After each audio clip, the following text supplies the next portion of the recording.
Ukrainian President Volodymyr Zelensky is heading back home this evening, wrapping up his first overseas trip as president.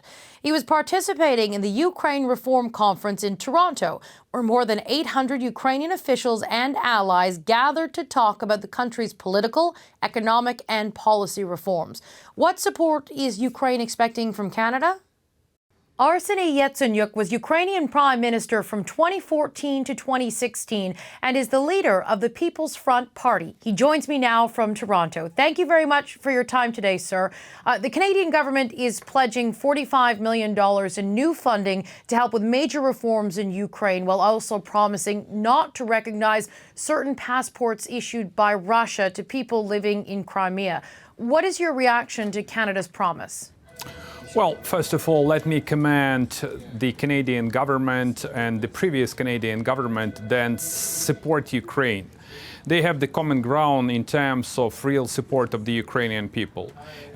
You strongly support us as Ukrainians in terms of military cooperation. You are against the Russian-led aggression because we are at the state of war with the Russian Federation. Russia illegally annexed Crimea, occupied Donetsk and Lugansk. This is the eastern part of Ukraine. And I truly appreciate everything that you've done for the Ukrainian people. What can I tell you? This is for good. This is for the development of Ukraine. This is for the development of our bilateral relations. And we have very strong links between Ukraine and Canada, even despite the fact that geographically we are far from each other. But our hearts are very close, as Ukrainian diaspora is a very strong partner and strong part of the Canadian society. Now, this is the third conference about reform in Ukraine since 2014 and since the start of the real escalation of Russian aggression, the most recent escalation of it, I should say. Since that time, Canada has pledged around $785 million in assistance and support in the form of reforms. But is that money really helping to bring about change? Is there anything you could point to that's changed as a result of that financial assistance? I want to be very frank. Definitely, we appreciate this support. But here is the thing.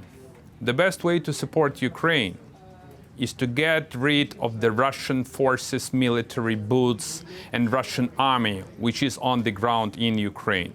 And it is so important to consolidate an entire free world. I wonder whether the free world still exists, but I still believe that it exists, and we have still the leaders of the free world. So the key priority for all of us is to restore territorial integrity and independence of the Ukrainian state. And this is the key precondition for any kind of economic growth in my country. How can the country grow having Russian tanks and military on its territory? We pay around 5% of the Ukrainian budget for the military expenditures. That's twice higher than any NATO member states contributes to the NATO funds. You know that Trump is very obsessed with this. So we know that the more you pay, it's important to pay this 2% under the NATO standards. Otherwise, you're going to pay 5% as we pay. So the key priority for us is to restore our territorial integrity and to impose new sanctions on the Russian Federation and to stand firm and to be united in North America and to be united in the European Union against the Russian-led aggression. So on that point that you're making, Canada has given $785 million over the past 4 to 5 years on this issue, trying to help Ukraine with that effort to help restore sovereignty. But what more can be done by Canada or other like-minded allies to really change the situation on the ground, given that Russia is showing no sign that it wants to go anywhere? The contribution that Canada have already made is of crucial importance for the Ukrainian people. Look, your military stands shoulder to shoulder with the Ukrainian military. For example, we have joined drills and we share both intelligence, we share our experience. And Ukrainian soldiers got a lot of experience from Canadians, and vice versa, actually. But I want to reiterate once again the message. We need to stay united as the free world. Canadian support is very, very important. But we need to get the same support, and we are getting it from the United States, from the European Union, and everyone have to stand firm against the Russian aggression. Because Look what's happened a few days ago. In the Parliamentary Assembly of the Council of Europe, Russia was allowed actually to go back to the Parliamentary Assembly of the Council of Europe, and Europeans supported this idea, even despite the fact that sanctions were imposed against Russia. Sanctions on the basis of illegal annexation of Crimea, on the occupation of Donetsk and Lugansk, and Russia delivered anything. But in the end, Russia went back to the club of these so-called representatives of the free world. The way I see it is we need to be very vocal, and we need to stand our ground.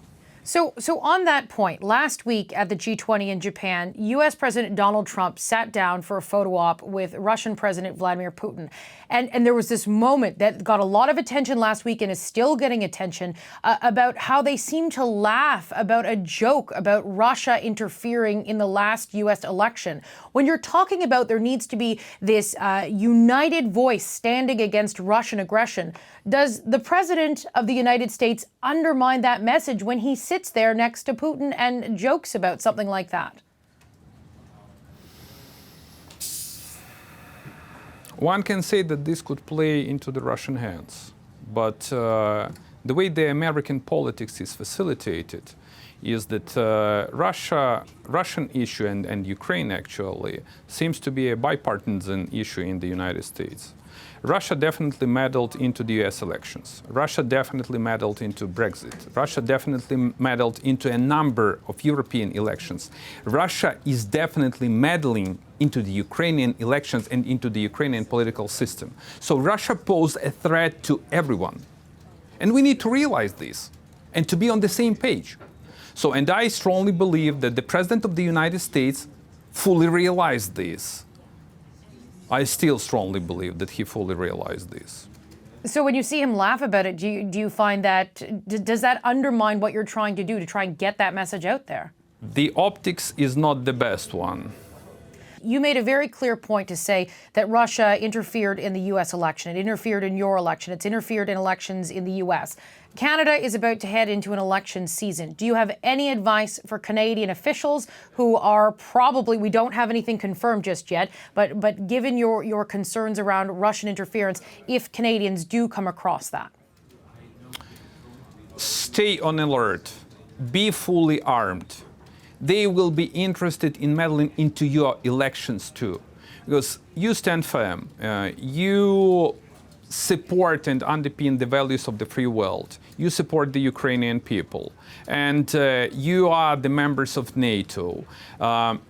Your elections will be definitely interested to the Russian FSB and Russian intelligence service and Kremlin. So be aware of this and do everything you can to stop Russian interference into your elections, into your political system. All right, I want to thank you very much for your time today, sir, the former Prime Minister of Ukraine, Arseniy Yatsenyuk. Thank you. Hi, I'm Vashi Capellos, host of Power in Politics. See more of our show by subscribing to the CBC News channel or click the link for another video. Thanks for watching.